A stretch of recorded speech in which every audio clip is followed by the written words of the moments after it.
യാത്ര എന്നത് ഏറെക്കുറെ മനുഷ്യരും ഇഷ്ടപ്പെടുന്ന ഒരു കാര്യമാണ്. നിങ്ങൾ അടുത്തതായി യാത്ര പ്ലാൻ ചെയ്യുന്നത് എങ്ങോട്ടാണ്?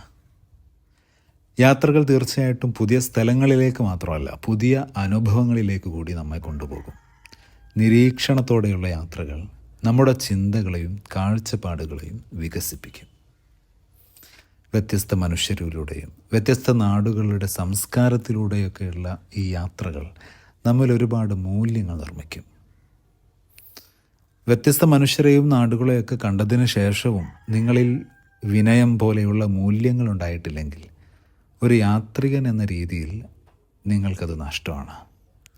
പുതിയ കാലത്ത് ക്യാമറ കണ്ണുകൾക്ക് വേണ്ടി മാത്രം യാത്ര ചെയ്യുന്നവരിൽ പലപ്പോഴും ഒരു യാത്രികനിൽ രൂപപ്പെടുന്ന മൂല്യങ്ങൾ അന്യം നിൽക്കുന്നതായി കാണാം.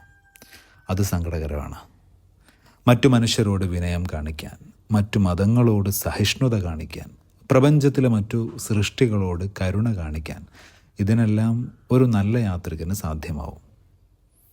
ഇസ്ലാമിൽ യാത്രക്ക് വലിയ പ്രാധാന്യമുണ്ട്. നബി സല്ലല്ലാഹു അലൈഹി വസല്ലം തങ്ങൾ ധാരാളം യാത്രകൾ ചെയ്തിട്ടുണ്ട്. ലോക ചരിത്രത്തിൽ Ibn Battuta, Marco Polo, Ibn Fadlan, Ferdinand Magellan തുടങ്ങി ധാരാളം ഐതിഹാസികരായ യാത്രികരുണ്ട്.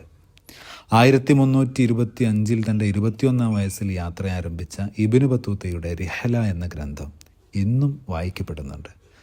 നമ്മുടെ കേരളത്തെക്കുറിച്ച് അതിൽ പ്രതിപാദിക്കുന്നുണ്ട്. ഈ ദീർഘദൂര യാത്രകളൊക്കെ ചെയ്യുമ്പോൾ യാത്ര കൂടുതൽ പ്രൊഡക്റ്റീവും നല്ലൊരു അനുഭവവുമാകാൻ 2 കാര്യങ്ങൾ പ്രത്യേകം ശ്രദ്ധിക്കാം. ഒന്ന്, യാത്ര ചെയ്യുന്ന സ്ഥലത്തെക്കുറിച്ചും അവിടുത്തെ ആളുകളെക്കുറിച്ചും സാധ്യമെങ്കിൽ മുൻകൂട്ടി പഠിക്കുക. 2, പ്രാഥമികമായിട്ടെങ്കിലും പോകുന്ന സ്ഥലത്തെ ഭാഷയും സംസ്കാരവും ഒക്കെ മനസ്സിലാക്കുക. The world is A book എന്നാണല്ലോ. ലോകം ഒരു പുസ്തകമാണ്. യാത്ര ചെയ്യാത്തവർ അതിലെ ഒരു പേജ് മാത്രമേ വായിക്കുന്നുള്ളൂ. നമ്മുടെ മനസ്സും ശരീരവും ഒന്നിച്ച് നടത്തുന്ന മനോഹരമായൊരു വായനയാണ് യഥാർത്ഥത്തിൽ യാത്ര. നമ്മെ സംബന്ധിച്ച് പ്രപഞ്ചത്തിലെ ഏറ്റവും വലിയ അത്ഭുതങ്ങളിലൊന്ന് വിശുദ്ധ ഖുർആനാണ്.